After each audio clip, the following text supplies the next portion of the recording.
but we are left alone to deal with our sufferings. We are alone in a system that does not value the rights and dignity of migrants, does not recognize us as workers or people. Listen to us. Don't talk about us without us. Cuma oleh Presiden of Global Assembly itu tidak diterima karena dianggap isunya nggak relevan. Yang diterima itu kalau nggak salah satu Amnesty International ya.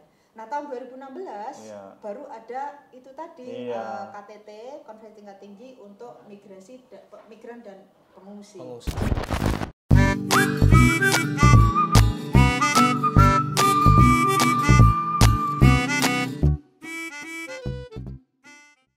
Jadi memang kalau kita lihat ceritanya dari Eni itu dari awal udah kelihatan jiwa-jiwa aktivisnya, pemberontakannya ini kelihatan. Tapi untuk membela diri kan? Betul, membela diri dan membela teman-temannya. Exactly. Karena dari awal udah mencoba untuk menghubungi, ini bener gak sih aturan kayak gini? Terus yang kedua, ketemu sama teman-temannya juga mencoba untuk berbicara langsung, aturan ini bener gak sih? Ternyata ternyata emang dieksploitasi, dibohongin kayak gitu. Terus gimana benar-benar bisa nyemplung sampai basah jadi pegiat hak asasi manusia? Jadi itu berangkat dari saya pengangguran. Oh sempat nganggur juga setelah itu? Karena kan setelah itu punya kasus hukum tidak boleh bekerja ya. Jadi saya 5 bulan juga nganggur mengurusi kasus. Berarti kena kasus hukum setelah itu? Karena saya harus menuntut kalau uang itu mau kembali. Jadi masa itu di Hong Kong, di Singapura, di Taiwan itu memang nggak boleh bekerja kalau punya kasus hukum. Ini jeleknya ya, downside-nya. Untuk menuntut keadilan kamu harus jadi pengangguran. Tapi itu fase di mana saya juga punya waktu untuk belajar. Jadi saya jadi volunteer di mission, saya menerjemahkan banyak itu dan saya mikir ini sebenarnya ada akses keadilan loh. Tapi kok Hong Kong ini rasa Arab Saudi ya? Karena orang buta semua, nggak tahu. Hong Kong ngerasa Arab Saudi. Iya. Aku juga awam nih. Mungkin Hong Kong ngerasa Malaysia lah mungkin. Kenapa? Karena orang nggak tahu hukum. Sementara bangsa-bangsa lain itu bisa. Mereka punya kelompok sendiri, mereka menuntut secara hukum. Kenapa kok pekerjaan migran kita bisa. Sampai ada istilah loh Indonesia itu beng leng ceng. Beng itu murah, leng itu cantik, ceng itu bersih. Saking murah dan saking obediennya ya, saking tunduknya. Dan itu menyakitkan tentu kan gitu. Jadi banyak stigma yang berkeliaran. Oh ambil Indonesia aja, belenceng gitu, belenceng. Jadi istilah Indonesia itu belenceng. Nah dari situlah stigma terhadap pekerja migran Indonesia, perempuan Indonesia ya. Gitu. Bahasa kanton ya. Bahasa kantonis gitu. Jadi akhirnya ya. setiap minggu saya habiskan untuk ketemu teman-teman saya mulai menggunakan kasus saya untuk nuntut aja bisa kok. Jadi saya mulai membuka hotline center, tapi hotline centernya pakai teleponnya shelter. Kalau ada masalah teleponnya nggak punya telepon kan gitu. Jadi mulailah banyak orang ini yang saya di polisi, yang saya di airport, saya di ini dan saya teman-teman yang Indonesia kabur kan juga banyak. Terus kemudian kita mulai organisasi, ayo kita ini kamu yang lari ke sana, kamu yang lari. Jadi kita udah kayak crisis center gitu loh di bawah bimbingannya mission itu. Jadi kita tinggal di shelter namanya Betunas dan bagusnya Betunas itu mereka meyakinkan kamu harus terberdayakan. Jadi dikasih sekolah know your right, dikasih pemberdayaan. Know your right ya. Ya, know your right. Nah, jadi know your right ini menjadi kunci untuk pekerja migran. Menurut saya juga pekerja yang lainnya Kamu harus tahu benar hakmu. Itu kunci keselamatanmu di luar negeri. Yang kedua adalah tahu kemana harus minta pertolongan. Lembaga mana, departemen mana. Nah, nomor 3 tentu bahasa. Karena bahasa itu jadi persoalan. Akses ya. Ngomongnya gimana gitu. Nah, persoalan kita di dalam bahasa informasi. Yang melatih itu kan sesama mantan pekerja migran yang nggak punya kualifikasi. Kenapa? Karena PT-PT ini maunya murah. Nah ini kan kritikannya ke pemerintah ya. Kamu memaksa kita masuk PT dilatih dengan harapan kita pintar. Kita nggak pintar. Malah goblok ya. Majikannya itu berharap kita udah lihai. Karena kamu kan bayar, orang ngomong kan gitu. Kamu bayar mahal berarti servisnya bagus dong. Mereka tuh terpancing oleh ini loh. Oh kamu kan sudah membayar mahal berarti kamu datang itu ready to work. Lah teman-teman itu gaptek semua. Mencat apa bingung. Yang kedua bahasa pada nggak bisa ngomong gitu. Makanya itu kritikan kita ke pemerintah, kamu menyepelekan ya yang itu masalah bahasa, yang itu punya konsekuensi ke kita. Nah pasca itu kemudian saya membangun organisasi namanya saya dengan teman-teman pengangguran semua, Asosiasi Tenaga Kerja Indonesia atau ATKI, yang kemudian memang kita sebarkan sampai ke Taiwan, Macau ya, Indonesia yang sekarang menjadi kabar bumi. Kenapa? Karena kita berprinsip gini, kita harus mengorganisir dimanapun mereka berada. Yeah. Saya itu memang terpanggil, selain istilah Beng Lenceng tadi ya, saya ingin mentransformasi itu. Visi ya, mimpi saya, nggak mau juga melawan stigma itu ya. Yang kedua juga selalu dikatakan bodoh. Setiap kali ketemu perwakilan pemerintah yang datang ke konsulat, dialog, TKI memang bisa apa? Kamu nggak bisa menolong dirimu sendiri, ya gitu. Jadi istilahnya itu membahasakan diri itu kita PRT itu bisa apa sih? Bodoh, kamu kan wong deso, gaptek, ya. Komplit lah. Pokoknya komplit lah. Pendidikan juga cuma SMP. Kamu minta apa? Ya memang sudah benar, kamu harus dilindungi oleh PT. Argumentasinya itu, gitu loh. Makanya saya selalu mikir, saya ingin membuktikan kita nggak bodoh. Gitu. Jadi dari situlah program empowerment ya. Empowerment. Jadi kita memang self organize, kita adakan pendidikan Know Your Right, teman-teman semuanya pintar, bisa jadi dosen kok, ayo belajar. Jadi akhirnya ada semua dokumen yang bahasa Inggris kita terjemahin. Zaman situ nggak ada Google ya. Pakai kamus kan satu-satu. Dan pemerintah Hongkong ketika itu belum ada pelayanan buku di dalam berbagai bahasa. Konsulat aja nggak punya. Gitu. Jadi kita harus self reliance.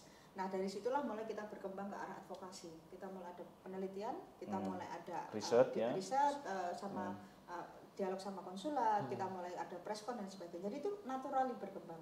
Nah dari situlah saya kemudian menjadi koordinator aliansi lintas negara di sana di Hongkong. Di Hongkongnya. Namanya Badan Asian Migrant Coordinating Body, dari Badan Koordinasi Migran Asia. Itu sudah berdiri sebelumnya 94. Itu PRT dan pekerja konstruksi dari Filipina, Indonesia juga ada dulu, tapi kan on off. Thailand, Sri Lanka, Nepal, India. Ya. Jadi kemudian saya mulai aktif dan kemudian saya di 2005 itu menjadi koordinatornya. Sampai menjadi 2008 menjadi ketua IMA. Jadi IMA itu memang kita bangun. Itu kan saya ikut di dalam proses perumusannya. Jadi idenya itu begini loh. Karena ketika kita advokasi di Asia dan global, itu selalu migran itu hanya testimonial. Gitu, seakan-akan kita nggak punya wish, kita nggak punya aspirasi, kita hanya storymu aja gitu loh. Tapi nanti kalau sudah ngomong tuntutan itu sudah diformulasi oleh teman-teman LSM, akademisi dan oke sih, nggak ada salahnya. Tapi mereka menurut saya hanya mampu menjawab 30% masalah labor right.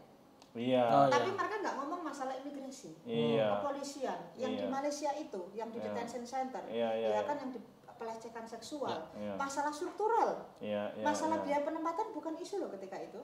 Jadi kenapa itu saya memikirkan, bukan hanya saya, teman-teman kita, ini nggak bisa, ini hanya migran yang harus berani ngomong secara terbuka, karena memang nothing tulus buat kita.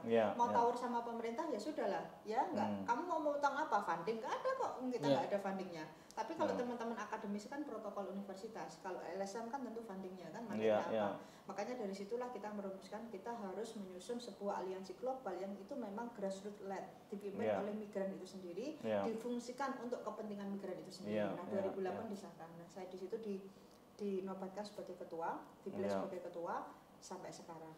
Jadi misinya IMA itu adalah membuat migrannya itu terwakilkan sendiri dan suaranya diakui. Recognize ya.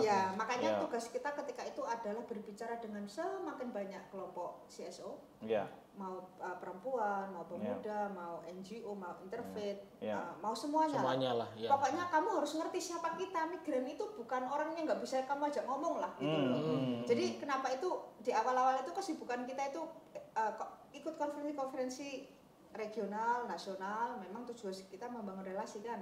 Sampai saya mulai terlibat dengan MDG, transisi ke SDG 2014. Saya itu mulai ikut-ikutan tuh ke PBB sebagai bagian dari Asia Pasifik CSO. Nah itu terpilih.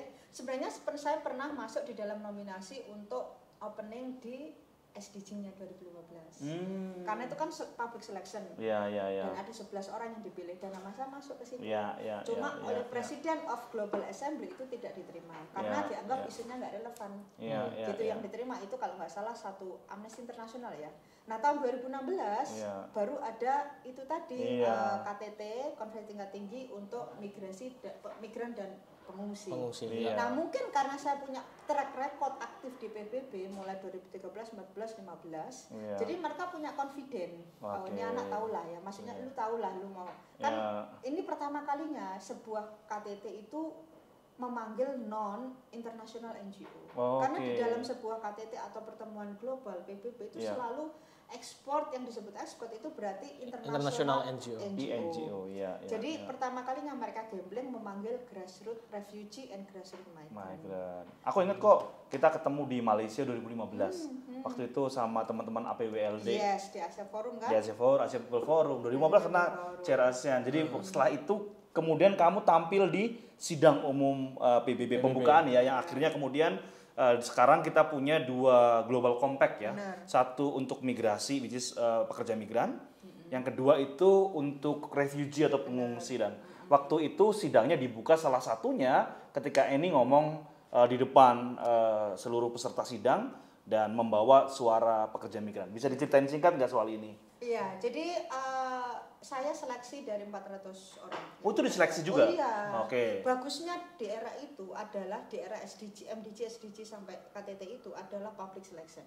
Beda yang sekarang. Ya. Sekarang persoalan lagi karena transparansinya PBB nggak jelas ya. Ya. Nah, jadi dari selection itulah ada fair competition lah istilahnya begitu.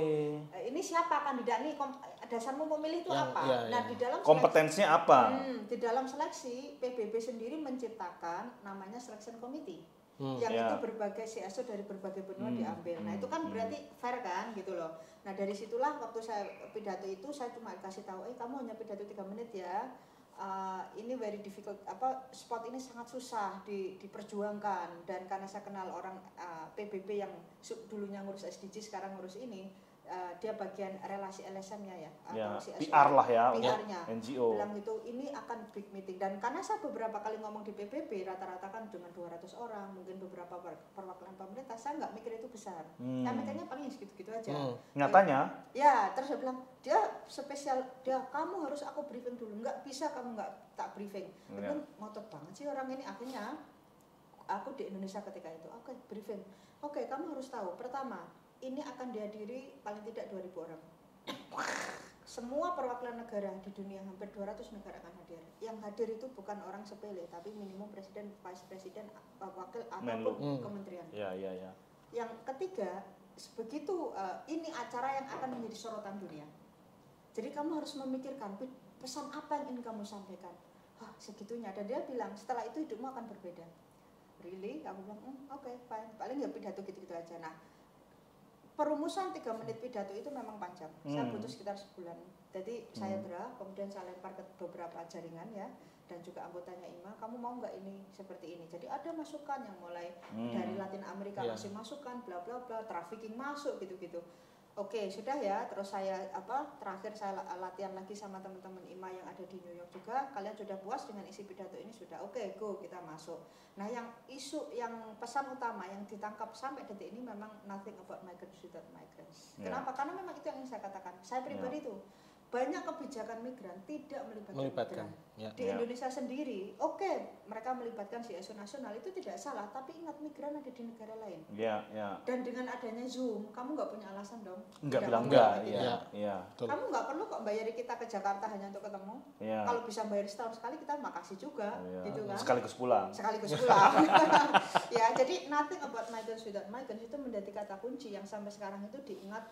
Itu mengubah banyak mindset. Menurut saya betul. Akademisi juga mulai mikir, benar juga ya, ngomong migrasi tanpa migran juga jadi tong kosong nyari dunia. Gitu. Pemerintah juga akhirnya tergelitik-gelitik kan, dan mereka juga banyak, memang kita harus nothing about migrants without migrants. Tapi kalau versinya pemerintah itu menjadi, aku nyebutnya tokenistik. Tokenistik, jadi hanya sekedar yang penting ada. Kenapa? Karena nanti aturannya juga nggak berubah, gitu loh. Tiba-tiba ada aja ya. Yang penting udah checklist, ini udah ada, udah undang-undang. Hadir gitu. Nah, makanya yang saat ini, era saat ini yang sedang kita pertarungkan itu adalah bagaimana itu menjadi meaningful. Meaningful participation. Meaningful participation. Bukan hanya dari jumlah orang yang kami undang, tapi juga output kualitasnya. hasilnya. Kebijakan apa yang akan kamu rombak pasca kita dialog? Kalau akhirnya tidak berubah kan terus ngapain kamu undang kita? Kan begitu. Nah, inilah yang menjadi pertarungan di semua lini dalam isu migrasi. Karena tendensi kecenderungan pemerintah, bahkan PBB ataupun global arrangement, pengaturan global terkait migrasi itu tidak melibatkan migran. Yang kedua, kebijakannya itu bertentangan dengan realitas migran. Migrannya itu mau human right, hak kerja, hak tinggal, hak upah. Hidup lah, ini enggak upah lebih murah, tinggalnya diperpendek, jangan banyak-banyak di sana, deportasi aja ya. Terus terlalu banyak ini sektor ini jangan dikasih kebebasan. Jadi semakin banyak aturan yang bertentangan. Di sini manusia kan juga butuh dimanusiakan. Nah, jadi disinilah yang akhirnya bersilangan. Nah, inilah yang membuat pemerintah dan mungkin berbagai lembaga dunia itu menjadi lebih tertekan.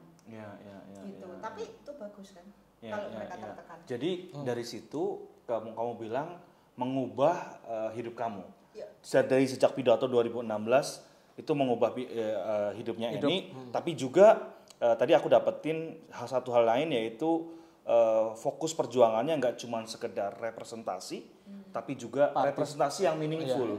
Kemudian dengan melihat apakah outputnya itu sesuai sama yang dimaui atau enggak. Jadi ada itu. Nah, kemudian apa yang kira-kira berubah dari sejak itu sehingga kemarin kamu juga tetap diundang tuh di forum pertama Global Compact Migration on Migration. Jadi sebenarnya apa yang berubah? Pertama yang pasti secara pribadi saya jadi terkenal. Gitu. Nggak enak juga sih. Gitu. Capek soalnya. Gitu. Saya kan nggak punya niat jadi artis.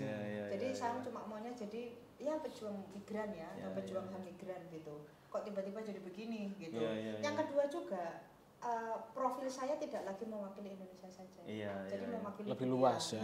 Jadi dimanapun mereka merasa memiliki saya dan saya nggak bisa nolak dong. Kalau dulu kan saya yang di sini dong. Ada ini, ayo kita buat. Kalau dulu kan hanya cukup ngomong, cukup PRT, selesai. Sekarang tidak, semua isu migran harus juga saya kuasai. Karena mereka juga memberikan amanat dan harapan saya juga nggak tega bilang enggak lah ini bukan urusan saya, nggak juga begitu. Nggak cuma domestic worker doang. Benar. Terus juga pemerintah atau lembaga-lembaga juga lebih mau mengakui. Walaupun baru saya, ini juga kadang kenapa sih mau ngomong masalah pekerja migran harus setinggi ini baru diterima. Semua orang lo bisa kamu. Banyak kelompok di luar negeri cuma mereka tidak terdaftar.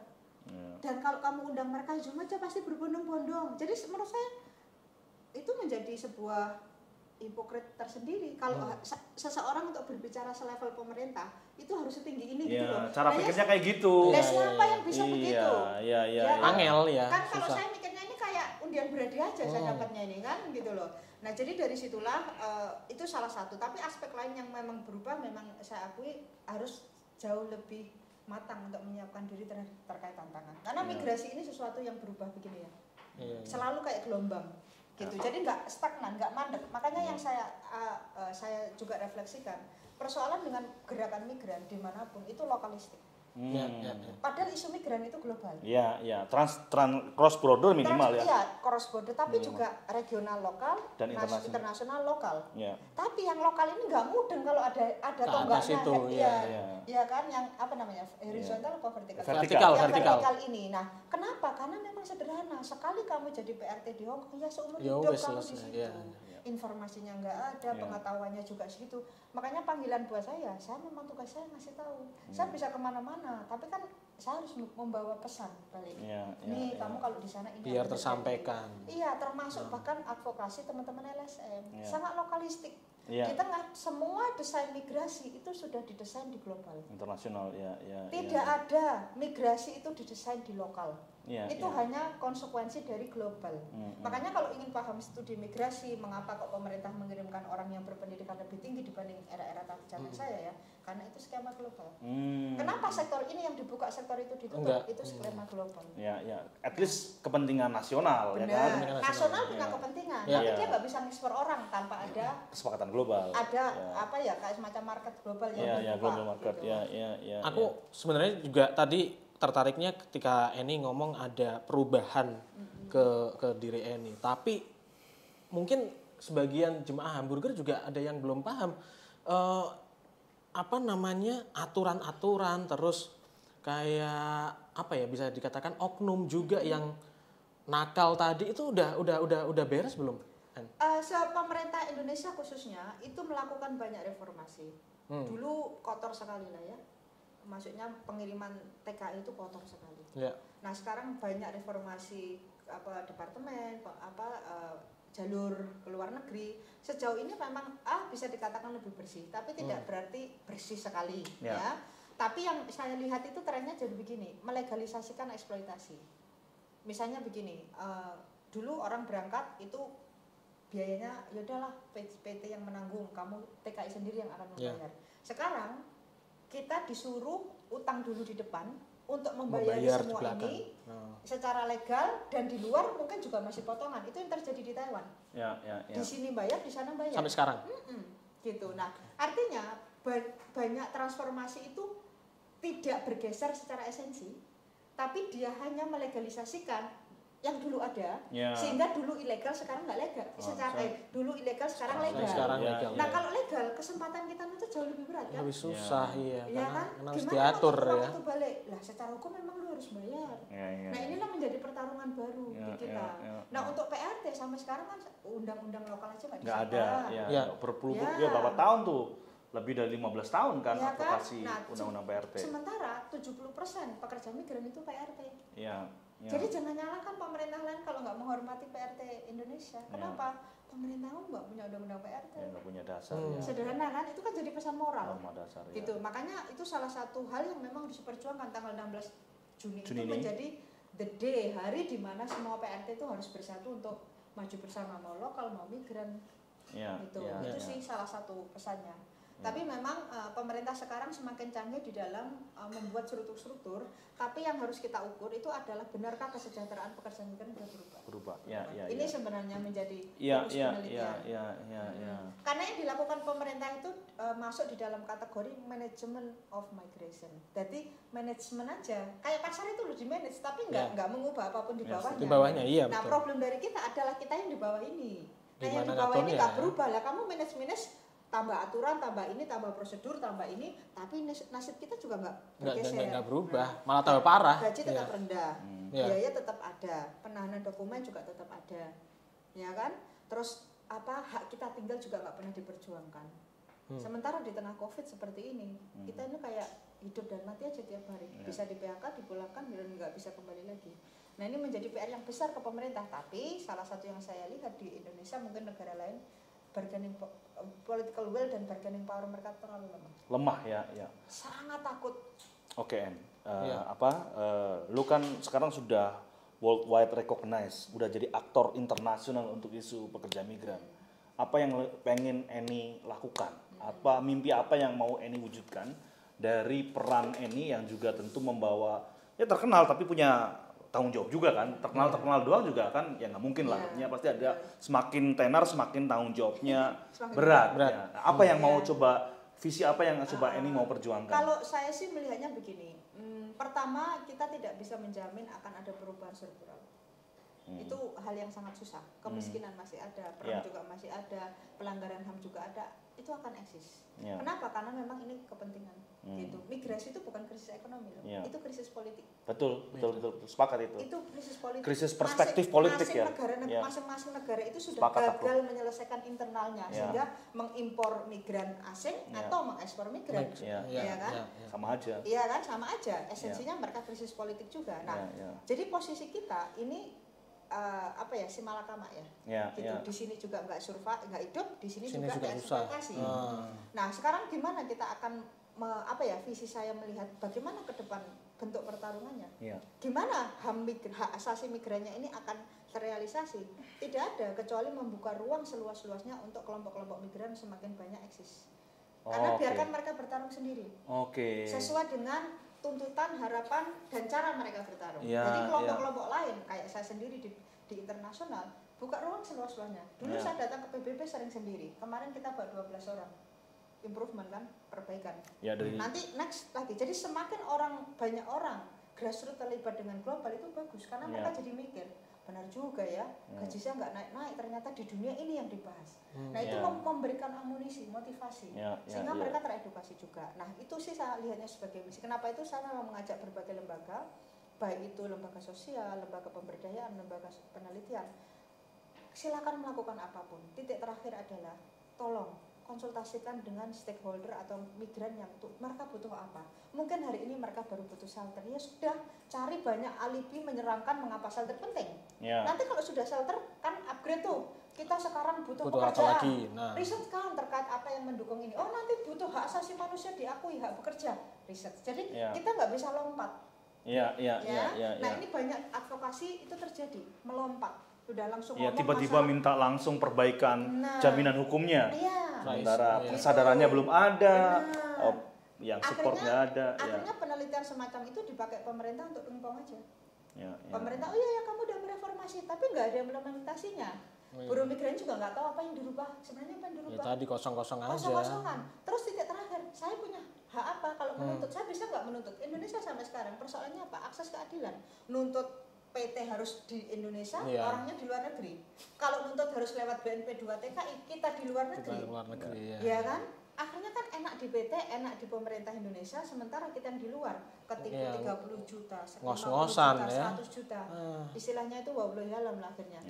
Gitu. Nah, ini persoalan besar. Kenapa itu bagi saya pribadi melihatnya buka ruang seluas-luasnya, kelompok manapun silahkan. Ini tugas kita hanya membimbing. Makanya kalau di dalam pengorganisaran itu ada namanya step by step. Dulu kita hanya butuh shelter, ya udah perjuangan shelter. Sekarang kita sudah butuh yang tinggi lagi. Lebih banyak lagi benar, kan? Jadi jangan langsung dikasih nasi, padahal dia masih butuh susu gitu loh kira-kira ya. Nah, berikutnya juga apa yang menurut saya juga paling penting itu adalah artinya menyediakan fasilitas yang dibutuhkan untuk sebuah kelompok migran itu eksis. Makanya ini yang saya kasih tahu teman-teman. Kalau mereka butuh shelter, tolong ya carikan kantor atau apa yang bisa, atau kantor kecil yang mereka bikin untuk rapat. Nah itu kemarin saya dari Belanda ya. Saya itu lihat kelompok lokal punya shelter open untuk semua kelompok migran, bukan aja on the spot. Di Hongkong juga begitu sekarang sistemnya. Orang Thailand, orang mana, orang itu semuanya memakai secara setara. Freely ya. Dari situlah terbangun solidaritas. Kenapa itu kelompok-kelompok di Belanda juga sudah mulai kuat sekarang. Nah itu strategi gitu loh. Tugasnya teman-teman LSM yang memang punya fasilitas dan uang, sediain aja kan hari biasa kalian kerja, hari Minggu kasihlah kelompok yang mereka gitu. Nah itu ya, terus kasih pelatihan-pelatihan. Jadi terpenting adalah biarkan mereka yang bertarung sendiri. Tugas kita teman-teman di luar adalah mengasistensi sebutuh apa memfasilitasi gitu. Tapi biar fight sendiri ya. Kita akan mengasistensi tapi lu harus tarung. Kenapa? Ini nasibmu. Bukan nasib orang lain. Jadi kita juga ingin menghancurkan ini loh, apa istilahnya itu? Dewa penolong. Heroism. Atau aku titipkan nasibmu padamu. Emang siapa? Saya siapa? Gitu. Nah, itu aspek-aspek yang perlu istilahnya saya bilang tuh dikikis lah. Nah, terakhir lu kan juga seorang personal juga ya yang tentu dengan segala sibuknya advokasi dengan segala katakanlah cita-cita yang cukup katakanlah mulia, nobel banget cita-cita Eni ini ya. Terus kalau lu sendiri tuh pengen apa sebenarnya? Eni sendiri pengen apa sebagai seseorang? Saya pengen meneruskan kuliah. Saya belum pernah kuliah. Jadi semua pelajaran ini otodidak sekali. Saya ikuti, saya dengarkan, saya simpulkan, saya ikuti, saya lakukan di lapangan, saya simpulkan. Dan memang banyak orang di belakang saya, maksudnya banyak orang-orang yang membantu saya menganalisa dan memperkaya ini ya. Tapi saya bersyukur, jadi saya nggak termakan dulu oleh bangku sekolah, tapi langsung sekolah alam. Belajar kan di mana-mana, dimanapun ya. Sekarang sekolah. Saya sekarang memang dari dulu memang saya sudah ingin kuliah, bukan karena orang tua, memang saya ingin ini. Jadi saya pengen personalnya ya. Personal untuk beberapa tahun ke depan memang merealisasikan S1 dulu lah. So bisa masuk S2. Mantap. Thank you so much. Thank you Ani. Semuanya. Thank you. Ya. Thank you. Thank you teman-teman. Thank you Jemaah Hamburger. Intinya kalau obrolan kali ini kalau nggak dipotong panjang. Bisa 2 hari ya kan? Iya. Pesan terakhir kali ya. Pesan terakhir, ya boleh deh. Pesan terakhir. Oke. Terima kasih sebelumnya untuk Jemaah Hamburger. Yang pasti satu hal, isu migran ini memang masih sangat kecil ya di Indonesia. Tapi dia punya nilai yang vital secara ekonomi dan politik. Bahkan sosial budaya ya kalau kita mengakui. Kenapa isu migrasi ini terselip? Karena memang jauh di sana. Seolah-olah ya. Seolah-olah. Tapi ingat, remitansi yang kita kirim dirasakan secara sendi-sendi masyarakat di pedesaan. Menghidupi orang-orang miskin yang negara juga nggak sanggup menghidupi, dan memberikan banyak program bagi kayak kelompok-kelompok sosial. Betul sekali. Nah, apa yang saya harapkan adalah mohon untuk melibatkan suara yang di luar negeri, karena kami ini pemuda-pemudi Indonesia yang nggak punya ruang. Gitu. Jadi terbuang dan nggak punya ruang gitu. Jadi semua lembaga yang bekerja di isu migrasi mulailah mungkin berangkat juga dengan mengintegrasikan, mengawinkan isu lokal dengan isu luar. Gitu. Karena kita tahu apa yang kita inginkan. Gitu kira-kira ya. Thank you. Thank you so much. Thank you. Save lives ya. Hati-hati, kemudian ketemu lagi. Thank you. Ya. Aman. Bye. Bye. Bye. Dah. Okay. Dan. Bye.